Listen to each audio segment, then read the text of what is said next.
Tollywood ನಟ ವಿಜಯ್ ದೇವರಕೊಂಡ ಹಾಗೂ ನಟಿ ರಶ್ಮಿಕಾ ಮಂದಣ್ಣ ಗುಟ್ಟಾಗಿ ಡೇಟಿಂಗ್ ಮಾಡ್ತಿದ್ದಾರೆ ಎನ್ನುವ ಸುದ್ದಿ ಹರಿದಾಡ್ತಿದೆ. ಇದರ ನಡುವೆ ಇಬ್ಬರು ಆಗಾಗ ಒಟ್ಟಿಗೆ ಕಾಣಿಸಿಕೊಳ್ತಾ ರೂಮರ್ಸ್ಗೆ ಪುಷ್ಟಿ ನೀಡ್ತಿದ್ದಾರೆ. ಇದೀಗ ಈ ಜೋಡಿ ಹೋಟೆಲ್ನಲ್ಲಿ ಸಿಕ್ಕಿಬಿದ್ದಿದೆ.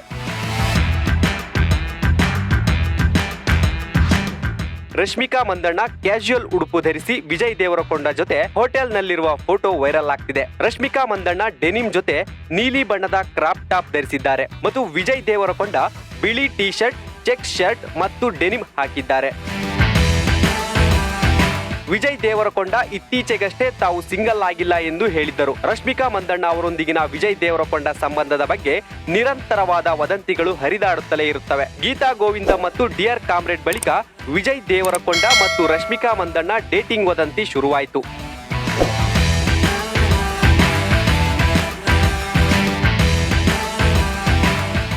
ಎರಡ್ 2016ರಲ್ಲಿ ಕಿರಿಕ್ ಪಾರ್ಟಿ ಸಿನಿಮಾ ಮೂಲಕ ಚಿತ್ರರಂಗಕ್ಕೆ ಎಂಟ್ರಿ ಕೊಟ್ಟ ರಶ್ಮಿಕಾ ಮಂದಣ್ಣ ಹಲವು ಕನ್ನಡ ಸಿನಿಮಾದಲ್ಲಿ ನಟಿಸಿದ್ರು. ನಂತರ ಟಾಲಿವುಡ್ಗೆ ಹಾರಿದ್ದಾರೆ. ಚಲೋ ಸಿನಿಮಾ ಮೂಲಕ ಟಾಲಿವುಡ್ ಪ್ರವೇಶಿಸಿದ ರಶ್ಮಿಕಾ ಮಂದಣ್ಣ ಅನೇಕ ಹಿಟ್ ಸಿನಿಮಾಗಳನ್ನು ನೀಡಿದ್ದಾರೆ. ಗೀತಾ ಗೋವಿಂದಂ ಸಿನಿಮಾದಲ್ಲಿ ನಟ ವಿಜಯ್ ದೇವರಕೊಂಡ ರಶ್ಮಿಕಾ ಜೋಡಿ ಟಾಲಿವುಡ್ ಜನರನ್ನ ಮೋಡಿ ಮಾಡಿತು. ಸದ್ಯ ಹೋಟೆಲ್ನಲ್ಲಿ ಸಿಕ್ಕ ಇವರ ಫೋಟೋ ಜಾಲತಾಣದಲ್ಲಿ ಸಖತ್ ಸದ್ದಾಗುತ್ತಿದೆ.